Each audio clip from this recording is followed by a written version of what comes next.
eyes in the sky, gazing far into the night. I raise my hand to the fire, but it's no use, 'cause you can't stop it from shining through. It's true, baby, let the light shine through. If you believe it's true, baby, won't you let the light shine through for you. Why does the music just click off? I need to figure that out.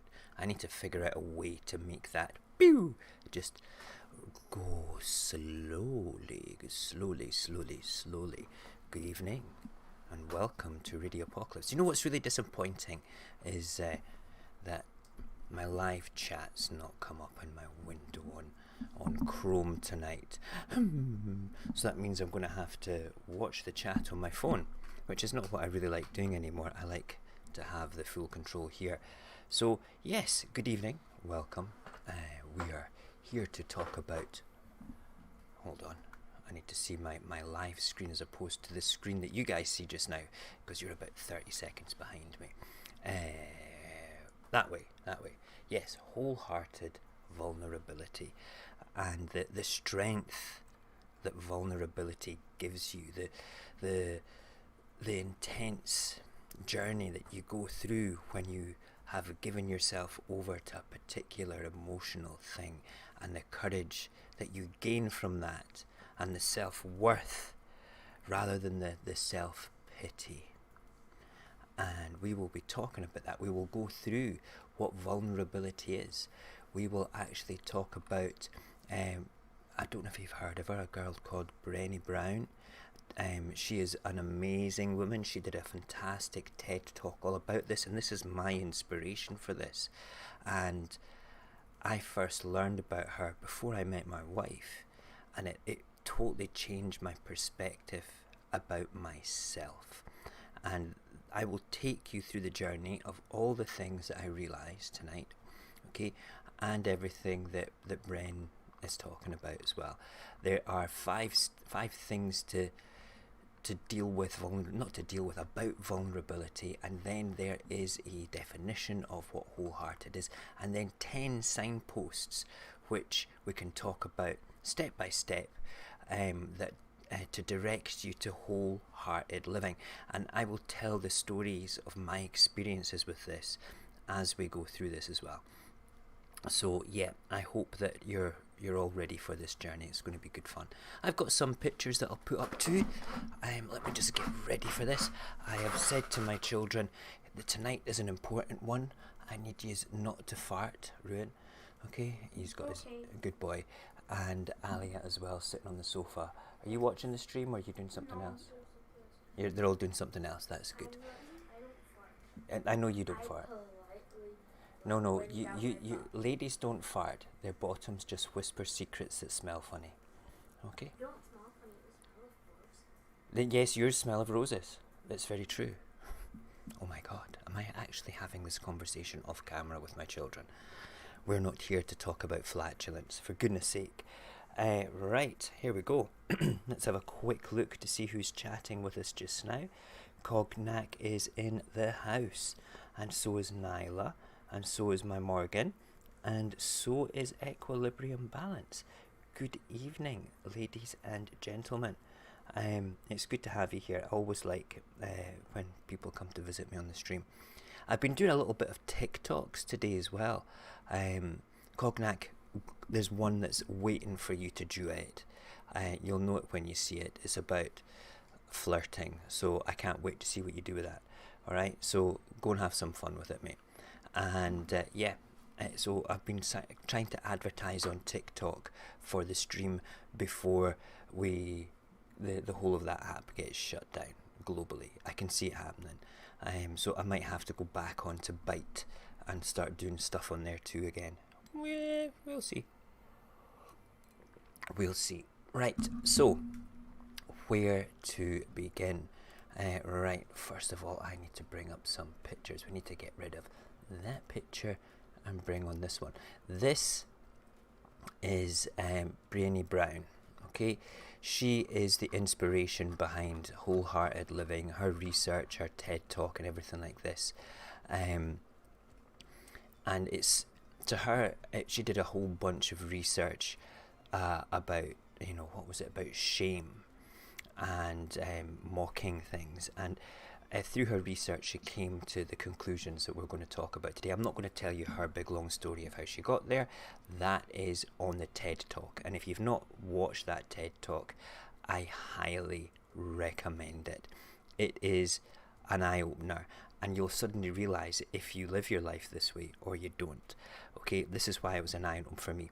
But one of the things that she said, this is a quote from her, is vulnerability is the birthplace of connection and the path to the feeling of worthiness. If it doesn't feel vulnerable, the sharing is probably not constructive. Okay, what does that mean, right? If you are sharing emotions and you don't feel vulnerable by giving yourself over, you're either dominating or you're being dominated.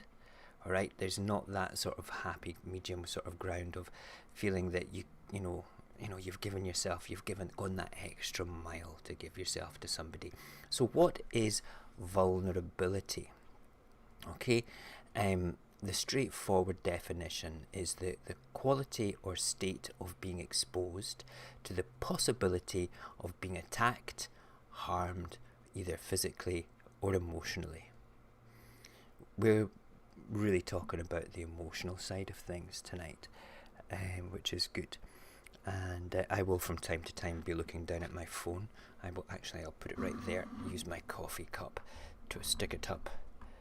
Yes, I will post the link to that TED Talk just now. Let me look it up while I ramble on a little bit. Hold on a secunda. Oh wait, now I can't put it on. I don't have it on that. I can't do it on that chat window. Hold on. I can do it on this. It'll just take me a second or two to find it, and then there we go. Here we go. There. And we don't want the advert. It'll just take me a second and I'll put it on. Right, so back to my wee notes anyway. So, vulnerability. What is it? We've just said that. What are we talking about with it? Most of us are actually taught to bottle up our emotions, to hide how we feel or run away from them. Being vulnerable is the ability not to bottle them up, would you believe? It can cause nothing but continuous pain and stress, and the consequences can be far-reaching, and the longer we keep those emotions bottled up, the worse a situation can get. Okay, this can happen in many different relationships that you have, whether it be your relationship with your boss, a relationship with your partner, a relationship with your children. What Brené says is we need to become more self-aware and explore our emotions, exploring our connections, asking questions to get in touch with how we're feeling and thinking in a given moment.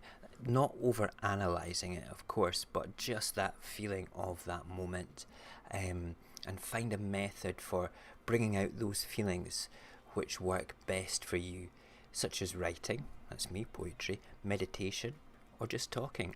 My thing is talking. Never. I'm good at talking. And then also, writing. I like my poetry. I kind of express my emotions through my poetry. Right, we need to skip the ad here. Hold on. And where is, we need to share, and then we'll come back to my little channel. Here we go. It won't take me a second. I'm nearly there. No, I'm in the wrong bit. Damn it. Okay, and Radio Apocalypse. There we are. There's me. Right, okay, so this is the link. Come on. Why is it not letting me paste? Oh, nab it. Hello. Right, okay, so...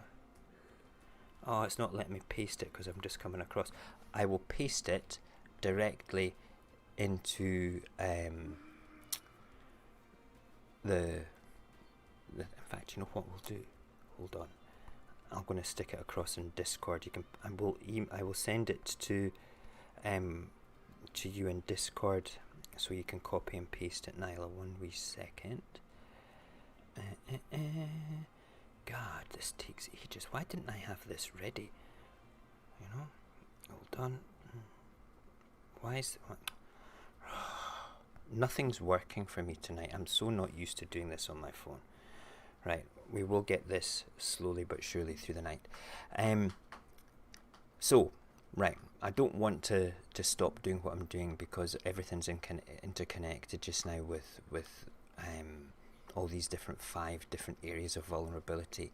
So the first one is not to bottle up your emotions, to have the strength of being able to turn around and express them in a good way, in a positive way, in a constructive way, not over-analysing them. Vulnerability takes courage as well. Most modern cultures, and this is her words again, go to the way of suppressed feelings in an effort to display strength. You know, you're emotionless, you're stoic, and you're hard as nails and cold. That is the strength of everything. You know, that is how it's actually delivered with it all. That strength, those flexing of emotional muscles, or the lack of emotional muscles, to show that you have that emotional strength, but it's actually the opposite. Research has shown that vulnerability is anything but weakness. In fact, it takes true strength and true courage to allow yourself to be open to being hurt. Right, the way to think about this, though, that if you unlock that part of your emotions and you're willing to be vulnerable, okay, the strength it gives you, the gifts that it gives you, far outweigh the difficulty in actually doing it. By having the courage to be vulnerable and open up to yourself and the world around you, we become directly in touch with our most authentic self, your real and true self, your non-pretentious personality, you know? And in doing so, you can have a much more fulfilling and happier life. My whole persona when it comes to that is I do not like conflict, alright?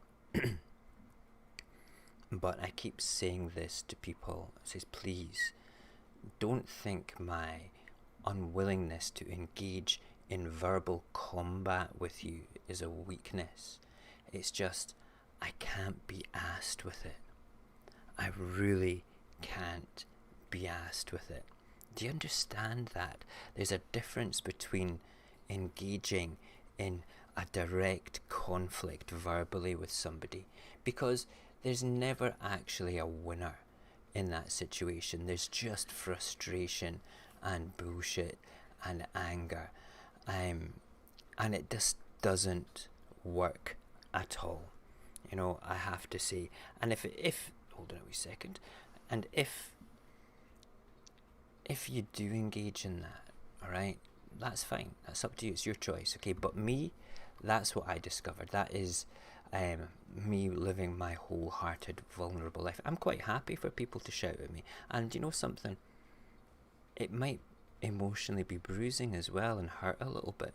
But I'm willing to take that, because if I was to engage in that argument back, I'm not being true to myself. And eventually I can get pushed and I become irrationally emotional and I can lash out back at the person. I've done that before. I think that I would only be human if you know, for doing that. But in the grand scheme of things, you know, pointless bullshit, petty little arguments just have nothing. I just don't care. I really don't care about them in the slightest. I'm going to try and copy that link again. Where are we? No, there we are. Excellent.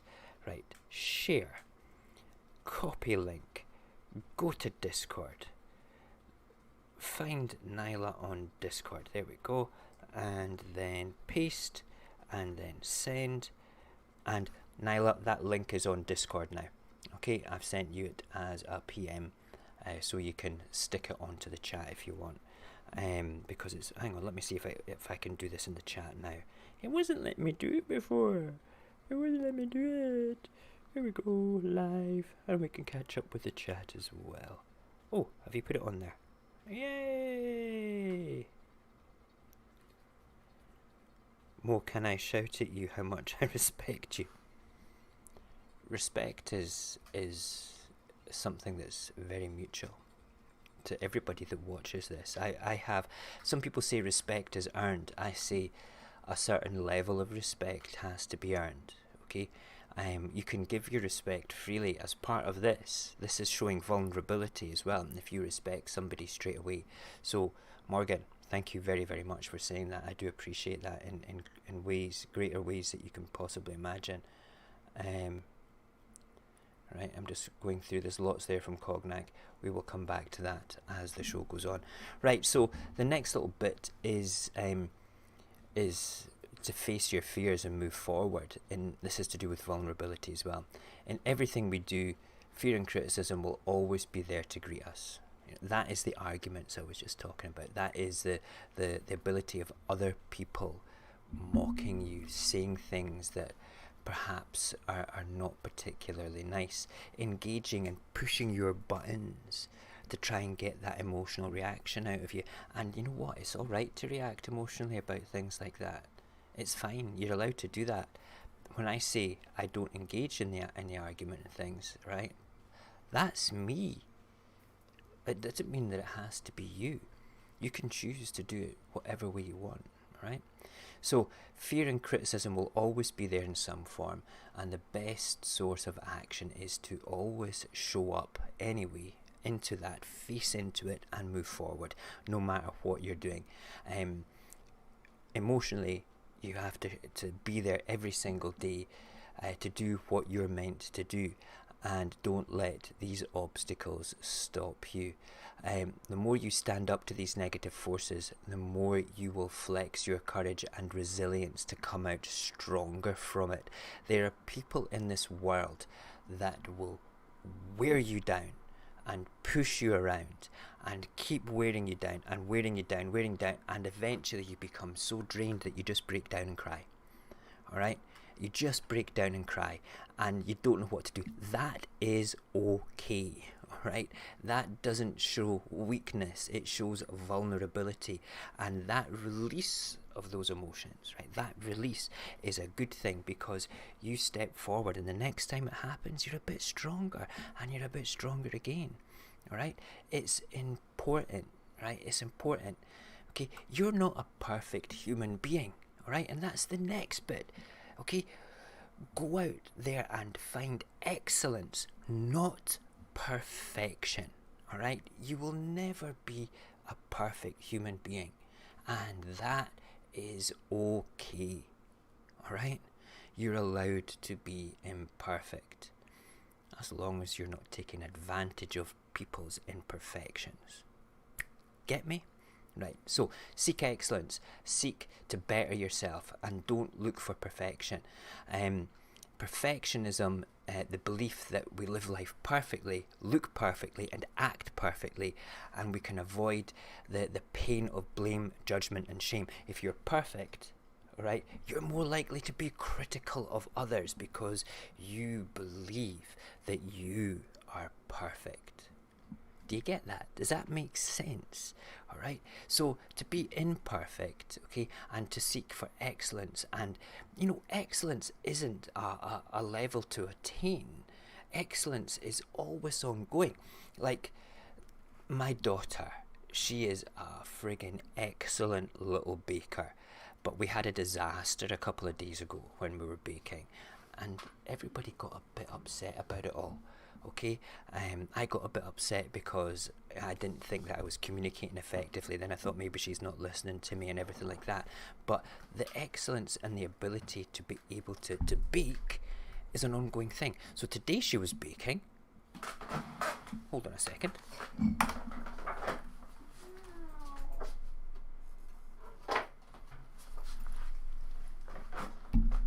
Look at this beauty. All right. Look, we have eaten a big chunk of it already, alright? It's astounding, okay? And the fact, hold on, I need to put it back on the table now.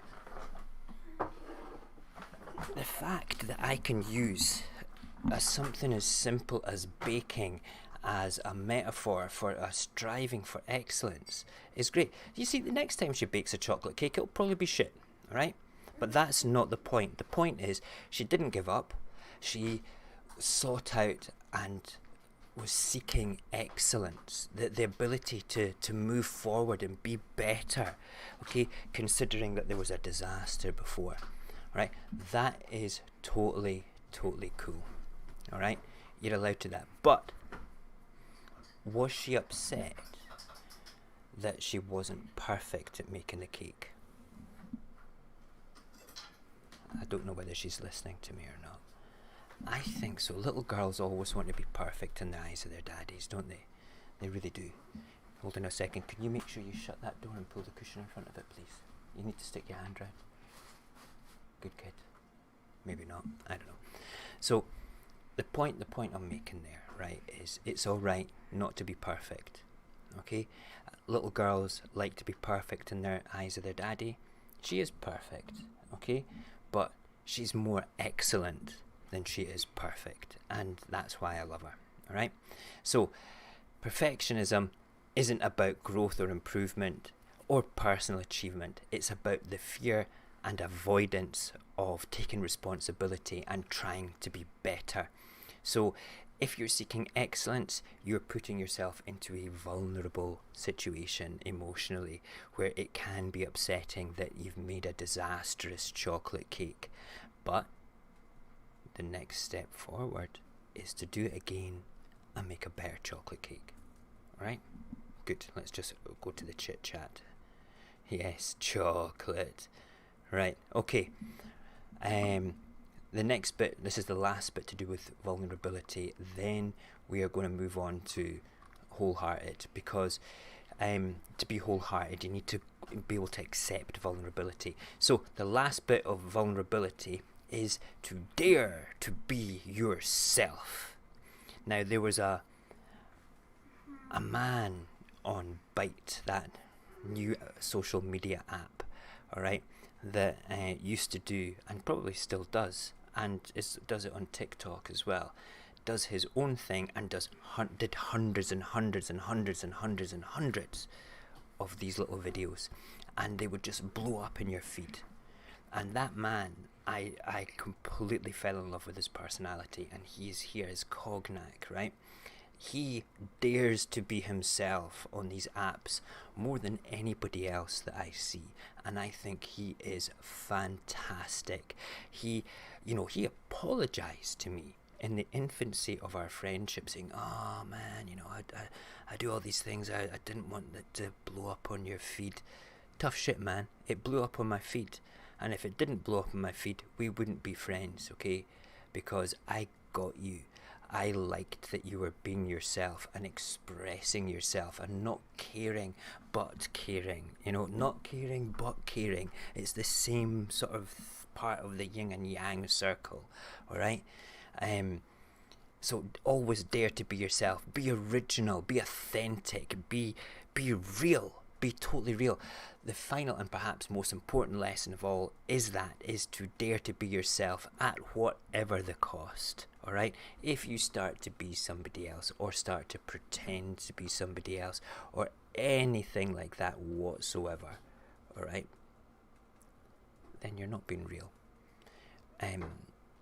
The negative aspects of fear and insecurity and even doubt, they're never going to go away, no matter how hard you try to avoid or hide from them, or attempt to bury them in your personality.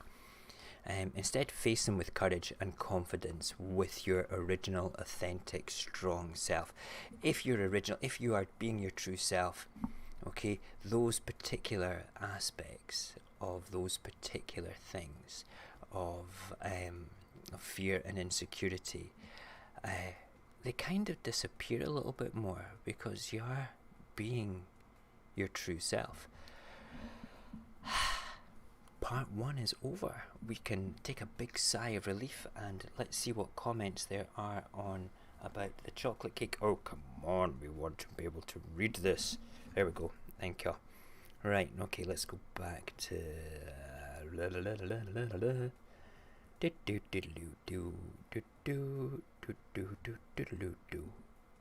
Pew. Yes, you got that link. Good. Right. Okay. Nice. Good comments. Right, I like this. That chocolate cake was absolutely delicious, by the way. It's got vanilla cream cheese icing as a filling. Oh, unbelievable.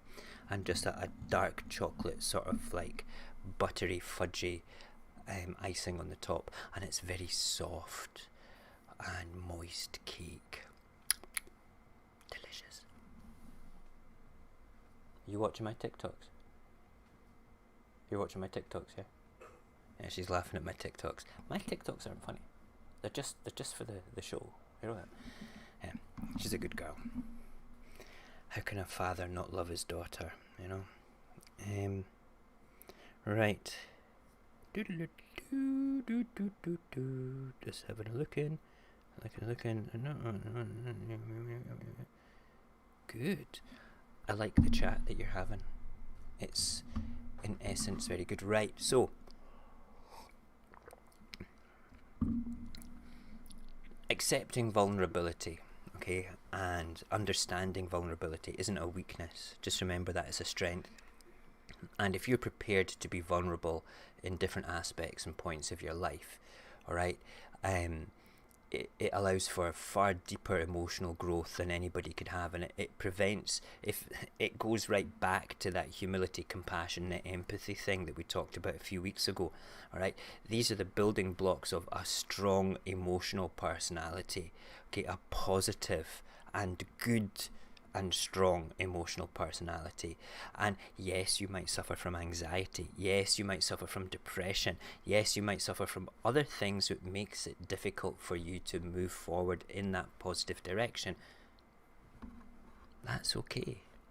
You're allowed to feel that way. You're allowed to have those feelings. If you let them run amok and don't accept them, that's where you can, have those beautiful building blocks torn down, and it becomes more difficult to build them up again. So accept your vulnerabilities, and if that's anxiety, accept them, accept it. It's something that will make you feel shitty, absolutely, but think of the times that you've had an anxiety attack, right, and you've come out the other side of it and you think, that was pretty shit, but you know what it is that triggers you. You know what it is to try and avoid them and things, and you can choose to take those steps in the right direction. It's about how you personally deal with it, about you taking responsibility. There's so many people that pass the buck of responsibility on to other people and other things. It's not my fault, it's somebody else's fault. There's people doing this, they're attacking me doing that, and so-and-so's giving me too much to do. You're not doing enough, that work's not perfect. You're shit, you're shit, you're shit, you are shit. Well, I'm here to say you are not shit. You are a beautiful human being with your flaws and your imperfections mentally and physically. That is what makes you who you are and why you interact with me, because I like those. Because if everybody was the same and everybody was perfect, the world would be fucking boring. It really, really would be. Is that a fair thing to say? I think so. Okay. Good. Right. We will now move on to what a wholehearted life is and what wholehearted living actually means. Then we'll look through all the... I was supposed to put... Damn it. I was supposed to have other pictures to show you. I did that strength one. Is it the others? Yeah. This is the one that I wanted to show you. This one, when I was looking up images to use for vulnerability, okay, I wanted to show how the people who like to make you feel vulnerable are smashing, wearing you down. And you just have to put your hand up, and accept their choices of trying to make you feel shit. And yeah, they're going to make you feel shit, but you know that the fact that they're making you feel crappy, you're going to come out the other side of it feeling stronger. If you choose to take that direction, it can be a tough thing to do that. Okay, I look at people that are bullied. Okay, I hate bullies. I don't hate people. I friggin' hate bullies, and I hate online bullying, and I hate people that go out of their way to make people feel inadequate and not good enough. Alright, because they're just projecting their own weaknesses upon somebody else because they think that they're perfect. They are taking their perfectionist attitude and trying to, well, deliberately criticizing somebody else and their imperfections and seeing them as a weakness, when actually those imperfections are their strength and the perfections are the weakness. Because how can you grow if you're perfect? You can't. Okay, that's why striving for excellence is the best thing for it. Right, okay, so that's what that is there. That little picture there was, you know, people trying to smash through your emotional wall and coming up against something that they've never come up against before. Take that strength. Okay, if you get worn down by the wankers of the world that do shit like that, alright, that's fine. Let them wear you down. You'll just build yourself back up again because you've got the tools to do it. Okay, you've grown as a result of that. They've not. They're staying static. They're the same. They're the ones that are actually shit. Come on, it's an easy no-brainer here when it comes down to it. Okay, so what does wholehearted living mean? Simply put, this is a quote from Brené Brown. Okay, simply put, it means living and loving with your whole heart. According to Miss Brown, wholehearted living is about engaging in our lives from a place of worthiness. It is understanding that yes, you are imperfect, you are vulnerable, and you are afraid, but you're also brave. You are worthy of love, belonging, and it's about owning your own story. Okay, then when I watched Brené Brown's TED Talk video, she talked about the word courage and where it comes from in Latin, cur, meaning the heart. I think it meant the heart, and there was another part of it, but it's not fully rage like this, like courage, but it means, the other part means to talk about it, and it's to talk about your heart, to talk about yourself, to tell your story in a positive way. Okay, now that's kind of like a metaphor, you know, that positive telling of your story thing, all right, to manifest that story, so other people understand it. Okay, that's where it comes from, the courage to be able to talk openly and honestly about your successes and your failures. Most of the time, the failures, because yes, you learn from successes about that much, but you learn failure is the greatest teacher of all. That was said by Yoda. Just thought I'd say that because I thought that was the best quote in any Star Wars film, apart from, I know, powerful stuff, get goosebumps with that every time. Anyway, so Yoda once said, failure is the greatest teacher. Okay, and it's true. Okay, failure is the greatest teacher, and it's alright not to succeed. Anyway, living a wholehearted life the way that Brené Brown says is probably easier to say it than it is to do it. You're constantly fighting thoughts of not doing or being enough in the form of emotional strength, which usually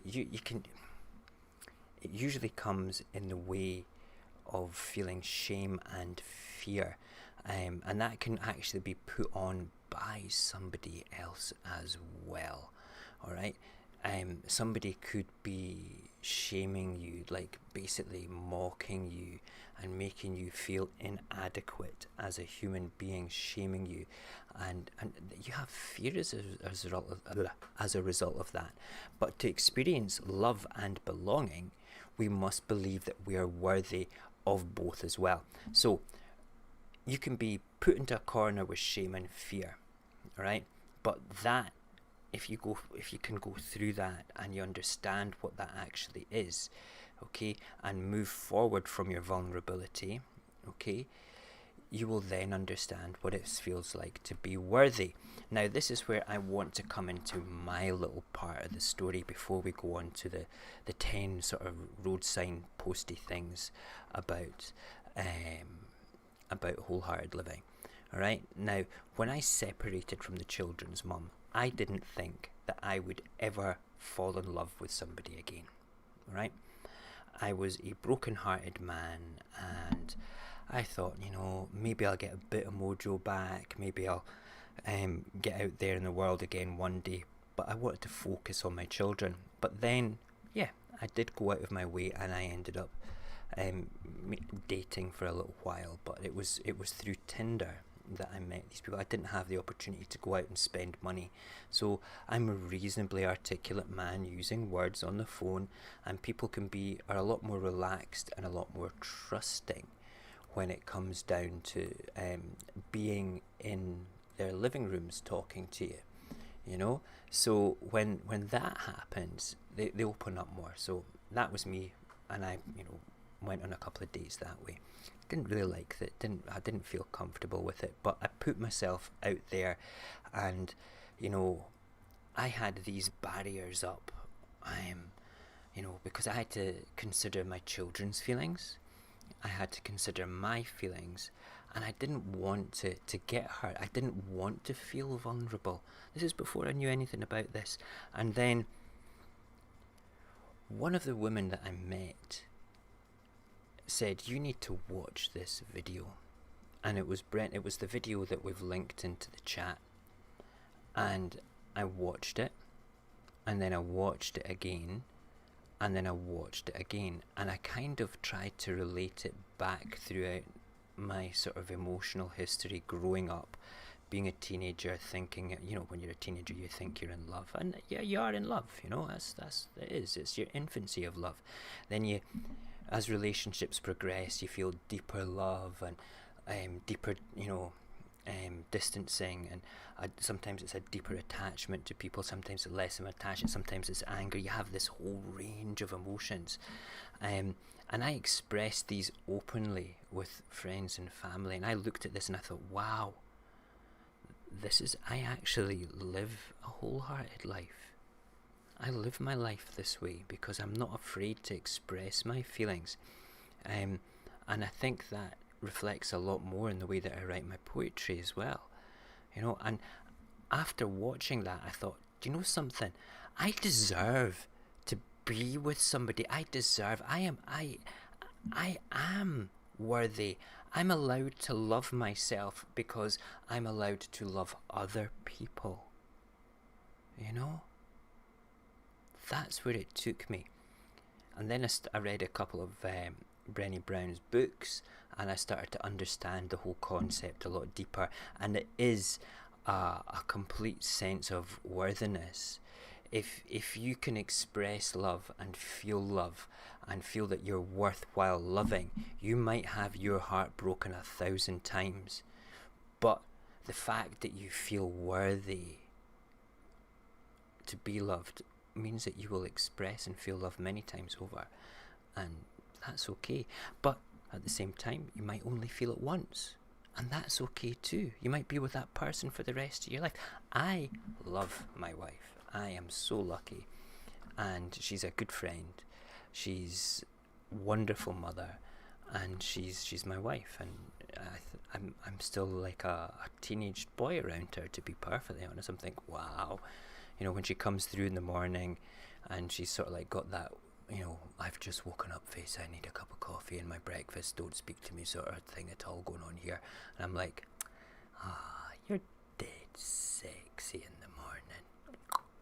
I can't help it. Okay, I think she's great. Anyway, sorry, enough about that. Let's go back on to what we're talking about. So, we're talking about developing that sense of worthiness. You need courage, compassion, and connection, and the gifts of imperfection as well.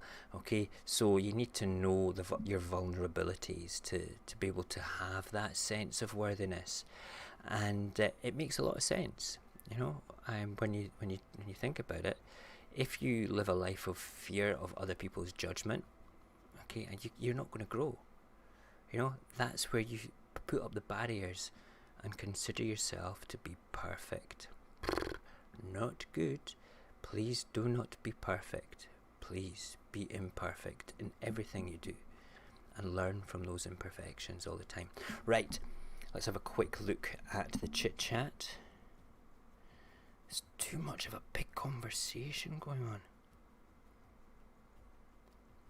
You're talking about spicy Indian meals, Morgan. That took a lot of courage. Okay, I can quite believe that.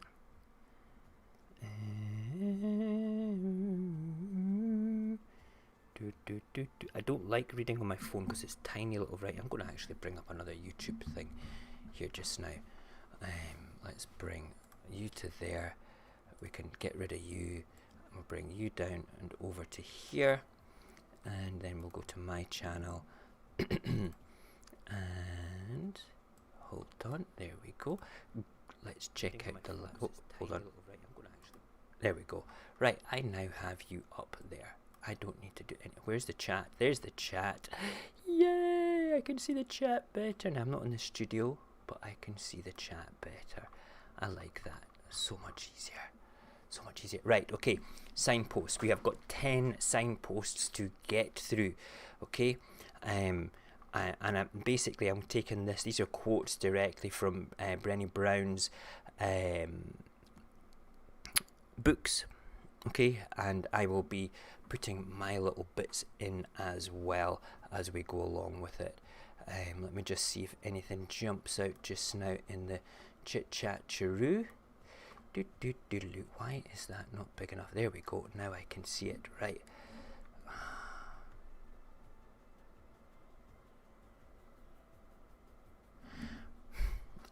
Morgan, I hate that. Bullies, honest to God. I don't think that I was bullied when I was at school. And you know something? Bullies are awful, and I really hope that I've given my kids the strength to be able to turn around. You don't need to stand up to them. You just need to be able to have the courage to walk away from them. And the courage to be able to turn around and, in my kids' sense, the courage to come and tell me about them, because I will go and fucking destroy them. Okay, honest to God, I hate these parents, right, that basically allow the school to take control of it. This is my feeling entirely. If my children are assaulted at school, I will involve the police 100% of the time.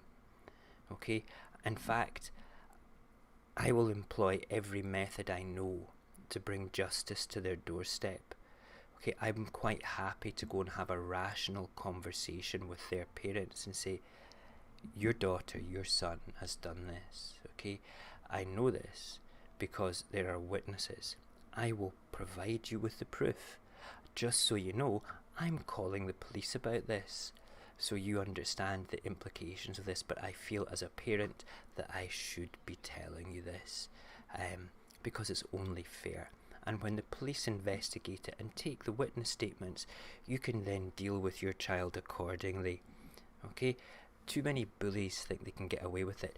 Now, that's just the schoolyard bullies. This is kind of digressing from the thing, but I think it's important to address this, Morgan. Alright? Adult bullies are fucking far worse than children as bullies, because they have the benefit of their own experience, okay, their own way of drilling into people, and the fact that they feel entitled. They have that barrier of perfection that we just talked about, and then they push their imperfections and belittle other people for it, wear you down and wear you down and wear you down. That's why there's so many laws against bullying in the workplace in this country.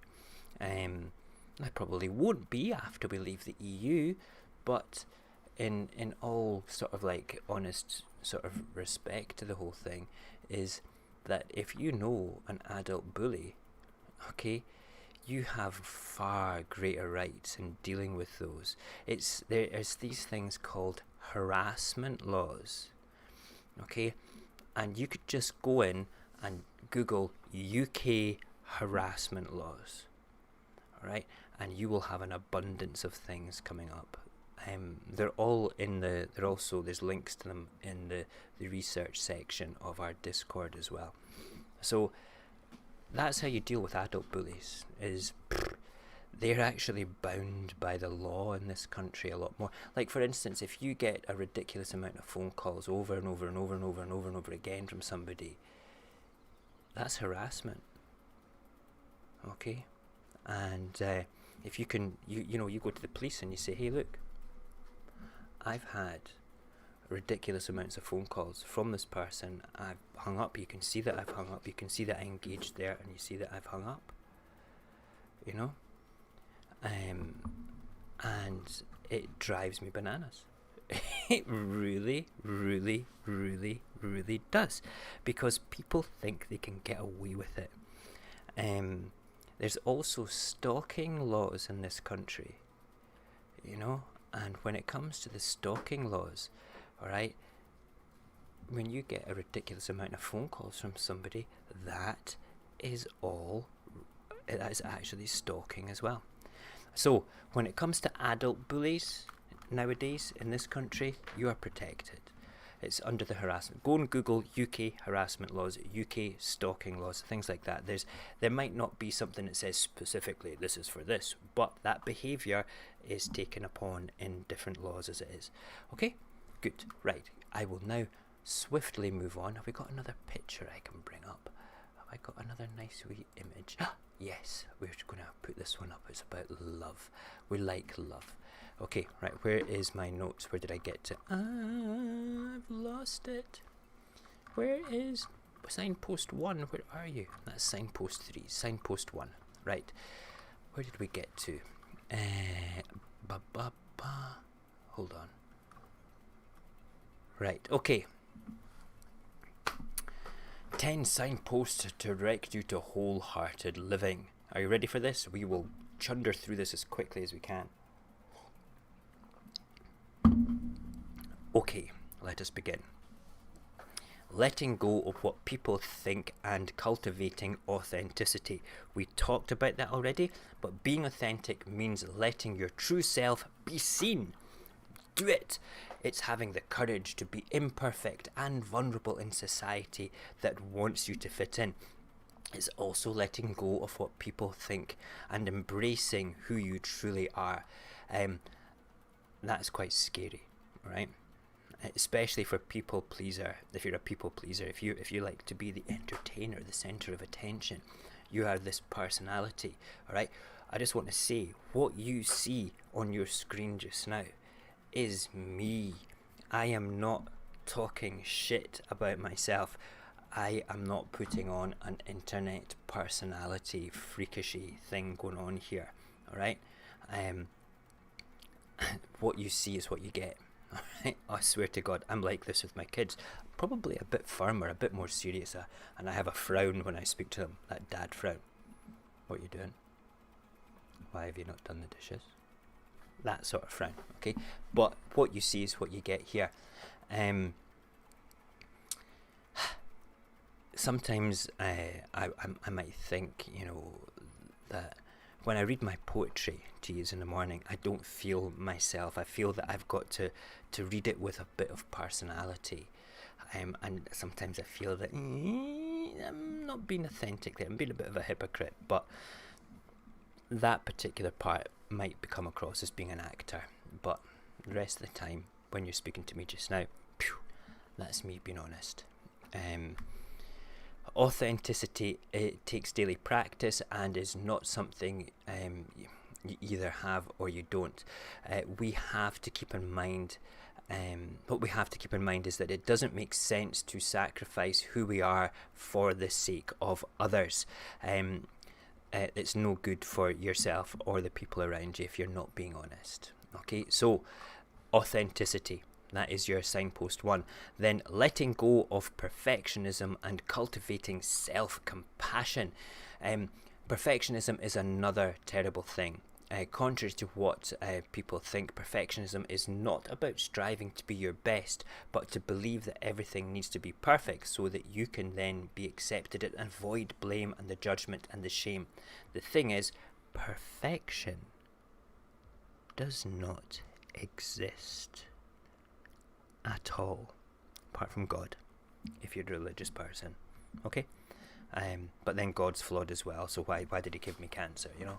Wanker. I love you, God. Pew, don't strike me down. Okay? I'm a man of faith, okay? I have a deeply personal relationship with my faith, and I don't push it upon others. So if you don't want to believe in God, I'm okay with that. If you want to believe in something else, I am okay with that. If you don't want to believe in anything, I am also okay with that.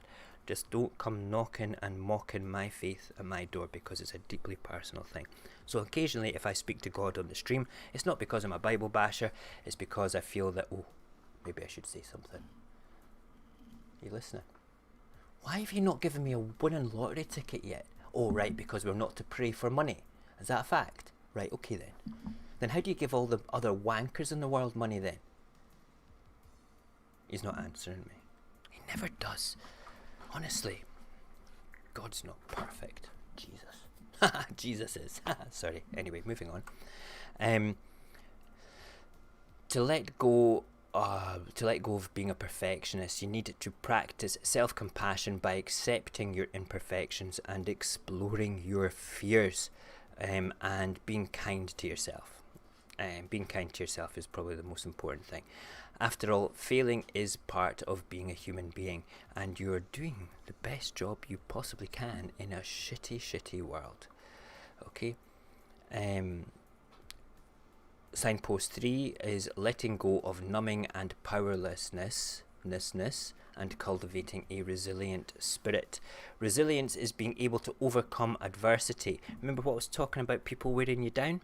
Okay, you become more resilient when that happens. If you've been worn down and you've broken down because of somebody else being a tosser to you, okay, when you come out the other side of it, you have a little bit more resilience to that ever happening again. So resilience is about being able to overcome adversity, not only because you're good at problem solving, but also because you have the courage to ask for help. Okay, you can get through it yourself, but the ability to turn around and say, hey, look, I need a cuddle right now. I'm feeling shit. I need a hug. I need your advice. And you put your vulnerable story out there that you feel crappy about it, and then you might find that, you know, somebody can help you, and because they help you, you end up having a bit more resilience, and it works, you know. To have a resilient spirit, you need to let go of the numbing of helplessness and cultivate hope. And you've heard of critical thinking, but you also need a critical awareness of what is happening and what these people and the surrounding environment is doing to you. Hope, because you need to believe that you can overcome your doubts and your fears, and critical awareness because you need to be able to do a reality check, to put things into perspective and realize that yes, you are better than what those wankers are saying you are. Okay, that you are worthy of, of love. See this? Love. Lovity, love. I like that heart, isn't it pretty? It's dead easy to avoid these emotions and pretend that everything's fine, but, you know, it's only when you actually feel what this actually feels like that you can figure out really what is going on and move forward. Signpost 4, letting go of scarcity and fear of the dark and cultivating gratitude and joy. There is a difference between joy and happiness. Joy seems to come from within, while happiness is attached to external situations. The joy of holding your child from the first time is different from the happiness that you might feel for look at buying a new iPhone never brought me joy. I was just happy that I could do shit with it, right? Okay, I've never gone, oh, look at my little iPhone. Actually, I really have. I have done that before. But it wasn't joy, alright? It's a whole different thing. Joy does come from inside your heart, inside your head, your feelings, your emotions, those chemicals that form the connections in your brain and make you feel tingly all over. That's what joy is, okay? Or it could be the drugs. I don't know. I'm not talking about the drugs though, okay? We're talking about the joy, okay? Anyway, no feeling is permanent though, alright? With regards to joy or anything. That's why there is a relationship between gratitude and joy, and that's why it's important to recognize everything that makes you happy by cultivating gratitude daily. So gratitude, right, you know, those daily affirmations that people do that you might think that people are nuts for doing them, like, you know, I'm grateful for breathing, I'm grateful for being alive, I'm grateful for my family, I'm grateful for coffee, stuff like that, right? I did a lot of that when I had cancer. Wow, I made it through another day, made it through another treatment. I'm feeling really shit today. Thank you. I'm quite grateful for feeling shit because, you know, that just means I'm going to get better, you know. But that's what it is. But with that also comes scarcity. What do we mean by that? Well, you might have avoided feeling joyful because you thought it wouldn't last, you know. So joy is scarce in your life. Or you don't give it the importance to the small things like coffee, okay, because you're waiting for something extraordinary, the birth of a child, to bring you joy. I take great pleasure in my happy mug for the benefit of coffee. I love coffee. I have a good, joyous relation. It makes me happy and joyous. See, when I get a rare blend of coffee, or like there's one blend that comes out at Christmas time, okay, and I watch for it round about November in my store, and it's like, it's here, the Christmas blend of coffee. Yes. I go and buy 10 bags of it. I do. That's like 30-40 pounds worth of coffee. Not in weight, in currency. Right, that's a crap load of coffee. But oh man, I think I've got one bag left. I'm trying to figure out how much I need for a year, so I can just go, give me 10 cases of that, please. You know, because you can't get it. It's a Christmas blend. But no, I feel joy with certain aspects of coffee. It sounds ridiculous, but I actually truly do. Where did we get to in the notes and the small things? Because you're waiting for something extraordinary to help. Yeah, you keep thinking that you aren't enough, or you don't have enough. You're always lacking something, and that leads to an unfulfilled life. That is the scarcity of it all. Why does that happen? Well, it's because we're lacking gratitude. Joy comes to us in moments, often ordinary moments, just little moments. Sometimes we miss out on those little bursts of joy because we're too busy expecting the miraculous, incredibly large things that would bring us joy, you know. Sometimes we're just a bit too afraid of the dark, that we don't take the time to enjoy the little bursts of light that we have, you know. It's important. Letting go of the need for certainty and cultivating intuition and trusting faith is signpost 5. We're hitting the halfway mark. We're almost there. Okay. Intuition is the ability to hold space for uncertainty and our willingness to trust the many ways we've developed knowledge and insight, including instinct, experience, faith, and reason. That is what I call critical thinking, the ability to differentiate between bullshit and reality. Okay, so what is bullshit? Bullshit is Boris Johnson saying that care homes are terrible and have to hold the responsibility completely for people dying in them. Yes, they do have to hold responsibility for part of it, but you cannot turn round, Boris Johnson, and bullshit us and say that you're fucking perfect. Alright? That's what that means, right? So, we need to be able to turn around and critically think and differentiate between the bullshit of people, their perfectionist attitudes, and your ability to reason and see right through them. But what stops us from listening to our intuition is our need for certainty. We're human beings. We like to have clarity. We like to have certainty. And, you know, you want to understand and perhaps even have guarantees that it will work. But it doesn't. You know, life doesn't work. That's what makes you vulnerable. That's what makes you human. You know what? That's just okay. We also like to blame things when things don't work out. And we like to blame people as well. You know, it's always somebody else's fault.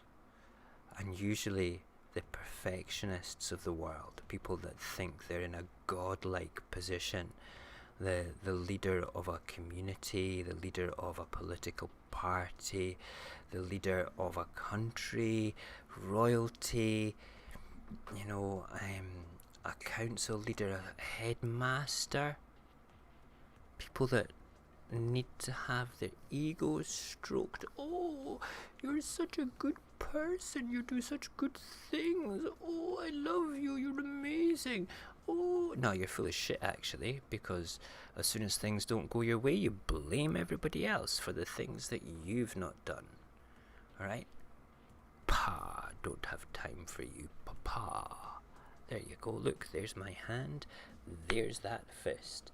You're the fist, my hand is that immovable object. Honestly.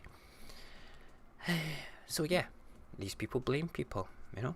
So when you look at the letting go of the need for certainty and cultivating intuition and trusting faith, you can look at those people and think, wait a minute, I've experienced this before.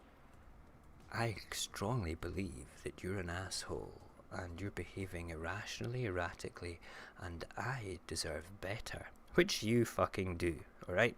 You do. Alright? Good.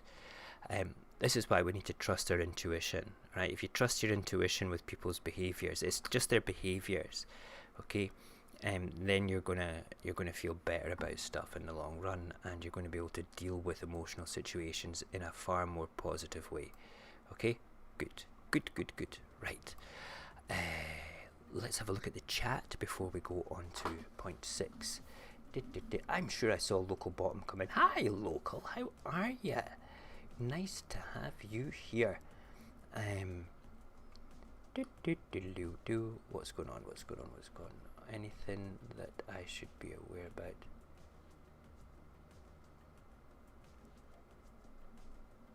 Right. I apologise if this is upsetting, Local. It's not meant to be upsetting. It's meant to show how vulnerable people are actually the strongest type of people in the world. So apologies if I've upset you. That's never my intention. I would give you a great big digital hug just now, my friend. Okay? But I need to carry on with this because it's really, really important that there's all these little signposts of dealing with, you know, this is the in-depth part of vulnerability and being able to express yourself with your heart, this wholehearted life. So please, digital hugs to you, okay, and it's all good, alright? Okay? Good. Right, let us move on to signpost number 6. Letting go of comparison and cultivating creativity. One of my most favourite things. Okay, have you ever actually felt good about yourself before, people just generally, and then in a second, all that confidence just disappears, because you start looking at it thinking, oh God, I'm not good enough, look at them, they're better. That's the comparison thing. If you start comparing yourself and think that you're not as good because somebody else is better, then you're going to have issues. A lot of people struggle with this because they want to attain a better level of, like, social media is a great example of it. Some people get very frustrated. I've only had 100 likes today. So-and-so's had 200. How do they get 200? Oh God, I'm rubbish. You shouldn't need to do that, you know? No, you should not ever need to do that. You are a unique, beautiful soul, and at the end of the day, if one person likes your stuff, you're amazing, because you've touched one person. If somebody gets 10,000 likes on something, have they truly touched 10,000 people, or are people just going click, click, click, click, click, click, click, you know? That's what I like about this wee community that we've got. That's why I'm fussy about bringing other people into the community.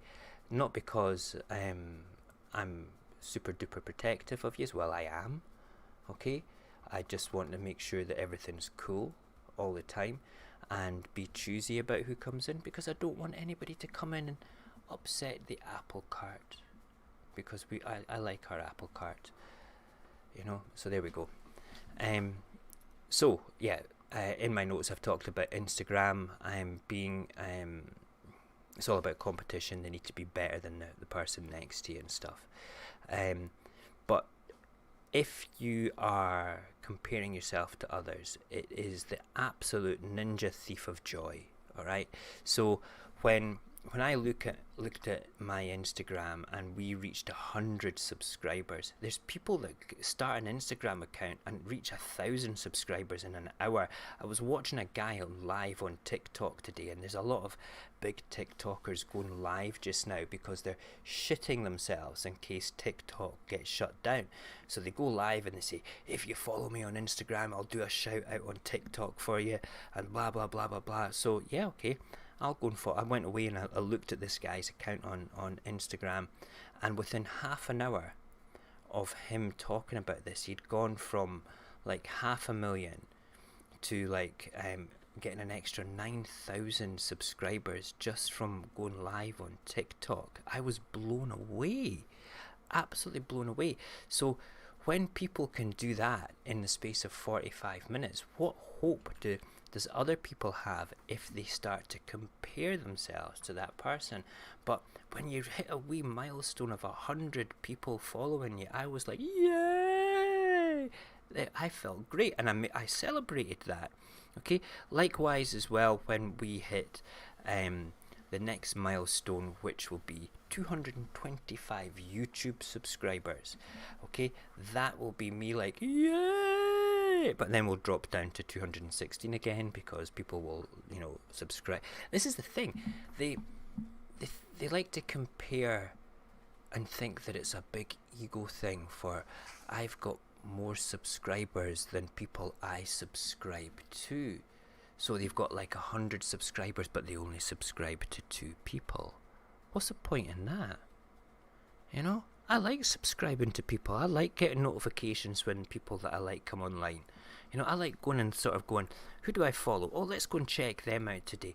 I would never, ever would have followed Celine from Ripples and Black Prince from Ripples, and this other dude whose name I completely forget that I've got written down, that's from the Ukraine. Wow, I went back on and spoke to him for an hour that night. He was astounding.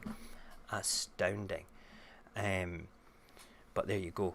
Where did we get to? Right, sorry, I'm just rambling. I'm going off on one again. What to do? What you need to keep is that we are all creative. We are. Some people use their creativity and some people don't. Use yours because it's like an expression of your authentic self and originality. So I express myself with writing. My creativity comes through with writing, comes through with telling you guys stories and my opinions of things. that's who I am. That's the original me. All right. But you might find that your creativity might be speaking in the chit chat here, talking to people. It might be creating the perfect fish and chip batter for the fish in the deep fat fryer. It might be that your creativity comes with driving safely to work. Okay? That is all creative. That is all authentic. That is all real. That is all you. Signpost 7. Letting go of exhaustion as a status symbol and productivity as self-worth, and cultivating play and rest. We live in a society that values the work hard mentality, the side hustles and the multitasking. The truth is that we need to let go of the idea that being busy is connected with self-worth. When was the last time you played or even truly rested? And by play, I mean doing something just because it's fun. I'm doing it now. This, for me, is fun. I enjoy engaging with you guys in ways, it means a lot to me. And I enjoy it. It brings a smile to my face. I look forward to these times with you. I really do. So yeah, every night and every morning I do something fun. That's for myself. I do fun things with the kids. Okay, actually taking the time to do that. And fun things with my baby as well. And you might think that it's crazy that you have, especially if you've got like, a massive list of things to do, but you need to take time to think about your own needs and not just the needs of others. To live in love with your whole heart, you need to schedule some time for play and for rest. Taking a nap is perfectly okay. Sitting on your ass and doing nothing is perfectly okay. You don't need to be busy all the time. Sit down, have a cup of coffee, phone Mojax. I'll speak to you happily anytime. The next bit can be offensive to people. When I read it, I was like, being somebody that's suffered from anxiety, but there's people in the world that actually use anxiety as a lifestyle and don't actually understand what it truly is. Okay, so this is not directed at anybody that truly suffers from anxiety, because I've suffered from it before. But when I read it, I thought that could be potentially offensive. But I want you to know that it's not when you understand it. Trying to cultivate calm and stillness are two ways to ease anxiety. Right? Doesn't work every time. We know this, right? Because when I looked at it, I thought, fuck off. Calm and stillness, that is like, hey, you need to be calm. You need to find your center so you don't feel so anxious. Shut the fuck up. Every case of anxiety is different. Some people might need to travel through that anxious period, and that is how they heal. Okay? Some people might find meditation that works. My thing is going in amongst the woods and nature and forests and flowing water. Okay, being amongst nature resets my brain completely. So I still occasionally feel the anxiety and feel a bit anxious, I do. You never fully get over it, but when it's not like I feel a full-blown attack coming on anymore. It's like my mind is telling me I need to go and sit underneath a tree by the water leaf for an hour. And I go and do it. And I feel great from it. So basically, practicing calm and stillness doesn't mean that you will remove anxiety from your life at all. It's just potentially, and I mean potentially, a way that in one of Breen's books says you can cope with it. But if you've got a coping method, stick to what you know. You know yourself better than anybody else, and that's part of being vulnerable. And it doesn't matter what other people say. Oh, I hate people that just say it's all this mental health stuff and anxiety and bullshit. Yes, I'm going to be honest with you, there are people that use anxiety and depression as a lifestyle. Okay, and there's fuck all wrong with them. Alright? But then, how am I to turn around and say and criticise people for that? You know? It's wrong to criticise them for it, but it happens. Where did we get to? Yes, calm is the ability to bring a perspective to different situations, while stillness is about quieting the body and mind. So being calm can actually bring that critical thinking thing we've talked about before. And calm doesn't actually come naturally to a lot of people. It takes a bit of practice to do it. Some people use like breathing exercises and meditation and things like counting to 10. I find that my personal way to practice calm is to, when somebody gets emotional with me, I just accept their choice, that that's what they're doing. You know, if they turn round and they're shouting and screaming at you, you've got no control over that. Shouting and screaming back at them's not going to stop them, but that's what you want to do. You know, that is what you want to do. You think that doing the same thing back to them, you know, it's like, instead of that picture, where's that picture? Hold on a second. Let's go back and find that picture again. Hold on. Where is it? I'll get rid of that one, that one there. Here we go. Right, this one here. Right? Instead of being a palm and a fist, okay, when you start shouting back, it's two fists. Okay, but that is what you want to do when people start shouting at you. That is the calm. Accepting their choices of being an asshole with a fist going at it all the time. Right? Just accept it. Okay? That is how I remain calm in those situations. Okay, it takes practice though. It really does. Stillness is more about meditation or even alone time. And it's about looking into yourself without judging yourself. It's about accepting yourself. Hold on a second. Oh, dry mouth. Number 9. Woohoo! We're getting there. Is letting go of self-doubt and you're supposed to sort of things going on, you know, like I'm supposed to do this, I'm supposed to do that, and cultivating a meaningful work program for yourself. Okay, so living wholehearted life is to do meaningful work. In other words, having a purpose in life. Now, you could work for a living and pay the rent from that, but my purpose in life is my children.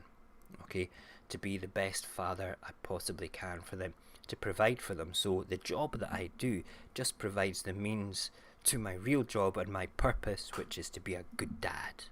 Alright? Do you understand that? There's a difference. Working as a manager in a shop provides the means to have a roof over my head, food in the cupboard, clothes and shoes on my kids. That is my purpose. That is my meaningful work. It's being the dad. We all have something to share with the world, but not all of us figure out what that is earlier on. I didn't know what my purpose was until I had my first baby. Okay, you could go through the whole of university. How many people do you know that have a degree, okay, and actually work in a job that utilizes the knowledge they did at university? I can say I know 2. Absolutely 2. My wife did linguistics and business as a second degree at university, or masters, I think she did it.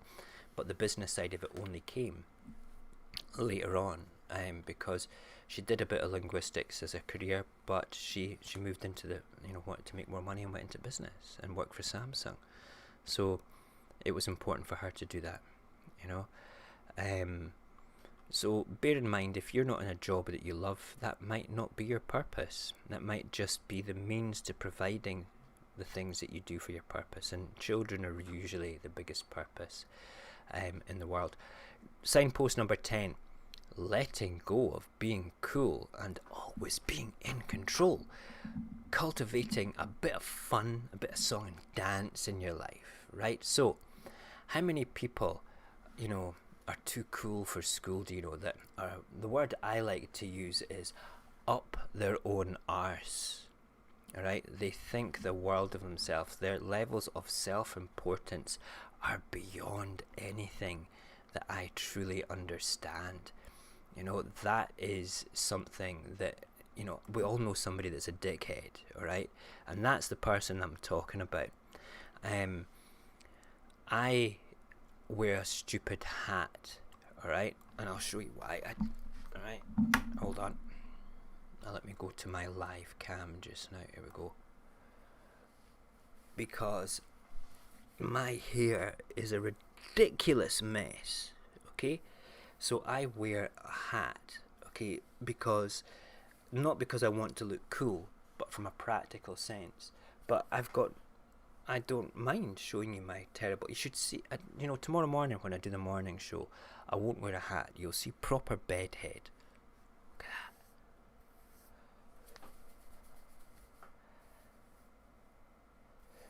Oh my God, this is amazing.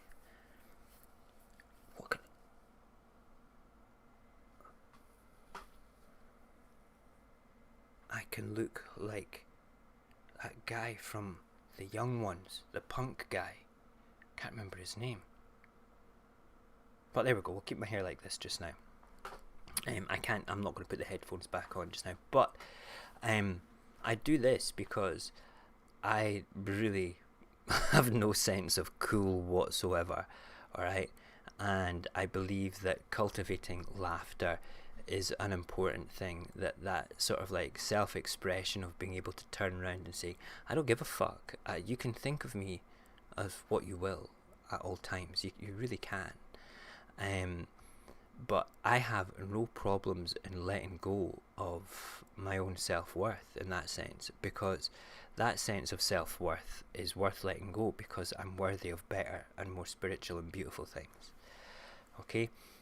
Someone who struggles with letting go of what other people think, and what other people perceive of them and things, that's where it's a slippery slope down to narcissism and those toxic behaviours that we've talked about before. So I think we should all be completely aware of that. When you hide your silly side, your goofy side is what's on my notes here. When you hide it away, you betray yourself and you betray others around you to experience that beautiful soul that you have inside yourself, that incredible person that's just waiting to come out, that should never, ever, ever, ever be hiding at all. Some people take the piss out of my behaviours. There's a couple of people at work that are just like, you're doing what? You're doing a live stream? Yeah, fuck off, I don't care. What are you doing? What are you doing? This is my joy. This is my fun. Okay? I enjoy this. I enjoy, what I really enjoy? I enjoy it when Barry and Cognac and Jason are all on and we have this banter. Sometimes the boys get carried away and I've got to bring them all back in together. They're good people, you know that. I'm blessed to have these guys come on and want to spend time with me doing something as daft as a live internet show. Wow, what's that all about? At the end of the day, there's nothing beats laughing with somebody and sharing that moment. Singing in the car. This is from something that's singing in the car at the top of our lungs. I'm going to go and find this. Hold on a second. I need to put this back on, and I need to go and find a video in my YouTube from a long time ago and show you me singing in a car. Let me find this. Okay, I need to find it. I wonder if it's in a playlist. Hopefully it is in a playlist.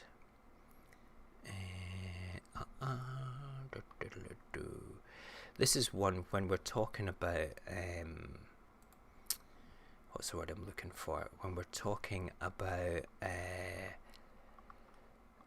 singing in a car with your family and stuff, there is a damn, it's not on that one. Darn.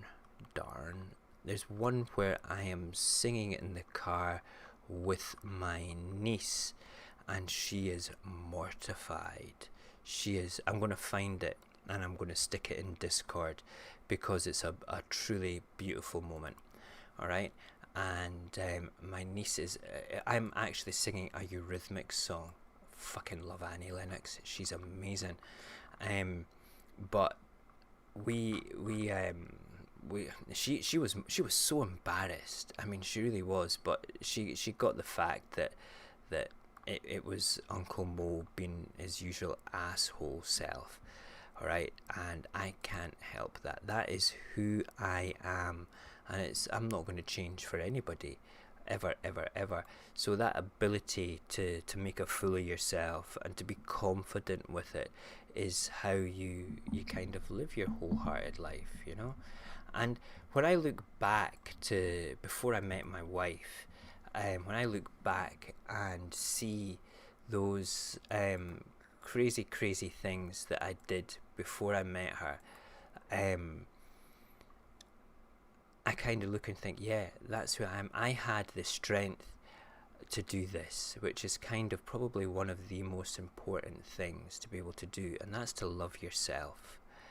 Okay, you need to be able to turn round and do the right thing, feel right about it, and to be able to turn round and love yourself. If you don't love yourself, you're never going to feel worthy. You might never ever find true love or companionship in the sense of like a loving partner, forever, that forever person. It doesn't matter, okay? Your life's not at a loss because that gets filled with something else, something, especially if you're open to being wholehearted, to being honest with yourself. And I think that's what it boils down to, the ability to love yourself and be honest about your feelings. So we've gone through this big 10-point signpost thing, and when I've read these things and looked at them from different perspectives, but I keep coming to the same conclusion at the end of it all. You need to be honest with yourself. You need to accept yourself to who you are, and you need to go through that vulnerability thing, because every time you go through it, you come back out, okay, to the on the other side of it stronger. Okay, you have that resilience. You have the expectations of people being dickheads and accepting their choices. My wife and I had this discussion the other night there, where when you get to a point in your life with relationships, like loving relationships, she's 10 years younger than me. She's 39 this year, okay, and I'm 49 now, as you well know from my birthday areas. But when you get a bit older, you kind of look at the people that you choose. You're either going to have shallow, meaningless sexual encounters, or you're going to find somebody that you can deeply fall in love with, right? There's not really any sort of middle ground there anymore, because you become sort of like almost fussy about who you want to spend time with. You can go out and you can have sex, right? You can go out and you can have that sort of thing going on if you want it, and there's plenty of apps now for you to go out and do that much more freely. But when you find somebody and you think, wow, I really want to explore some, my feelings with that person, you're looking at them and thinking, are they toxic? Are they crazy? Are they whatever? Alright, Barry comes on when I start talking about fucking age. You can shut up, right? Right now, with your 59 crap. Listen, if you were to look this good when you're 59, Barry, okay, then you can be critical. Okay? Just saying. good job I can come out of this feeling vulnerable about what Barry says. Anyway, point being is, you become a bit fussy because you know yourself, you know how to express yourself, and you know that you feel confident and happy within yourself to let things out because you're living a bit more. I think wholeheartedness comes with experience and a bit of age. Okay, but some people don't let that happen. And I think that from my experience, everybody that I know that's younger than 35, okay, everybody that I know that's younger than 35, it's difficult for me to say, do you live a wholehearted life? They might do. I might not see that. Okay, and I'm not saying that anybody here who's less than 35 doesn't live a wholehearted life. What I'm saying is I don't know you well enough to be able to turn around and say yes you do or you don't, but I can confidently say that the people that I know that are older than that are in their late 30s, mid 40s going onwards, kind of do. They might sort of hide it a little bit, but they know what they want, and they're not afraid to express themselves anymore. And you know, I'm too old to change now, sort of thing, you know, but you do change. You become sort of like, well, what's the worst that can happen? I'm going to be myself, you know. But there you go. Nah, don't hide, Morgan, with your 28 years. Your 28 years are beautiful, and your next 28 are going to be even more beautiful, you know. And Barry says he's younger than 35. You don't fucking look at me. Yes. Okay, listen, thank you so much for letting me ramble for an hour and a half about living a good life, being cool with yourself, being vulnerable, allowing yourself to look at things and go, you know what, it's alright to feel sad, it's alright to feel bad, because it's fine, and it's alright to go and tell people about that, have the courage to stand up and say, hey look, I'm not perfect. I'm not going to turn around and say that I'm perfect, and I'm certainly not going to turn around and blame other people for the mistakes that I've made, you know. People that do that, wow. It's such a wee shame that they have to live their lives like that. I feel really sorry for them. And see, when I've said that to people, oh God, I feel sorry for you having to do that, it pisses them off. And I'm thinking, why are you pissed off? I'm being sincere. You're just saying that for effect. No, I'm not saying that for effect. I'm saying that because I feel sorry for you, you know. And you're allowed to feel sorry for them. You don't have to tell them. I do. Because, like, that's my wholehearted bit. Oh, why do you have to be like that? You don't I feel sorry for you having to behave that way. You know, you don't need to be bad. You don't need to be negative. You and I could get along so much better if you were just less of an asshole, you know. And that's me telling the truth. And they then shout and scream and scream. But look, listen, stop shouting at me. You're just reinforcing my point here, okay? That you're being an asshole. And I don't want you. I want to like you. I want you to be cool.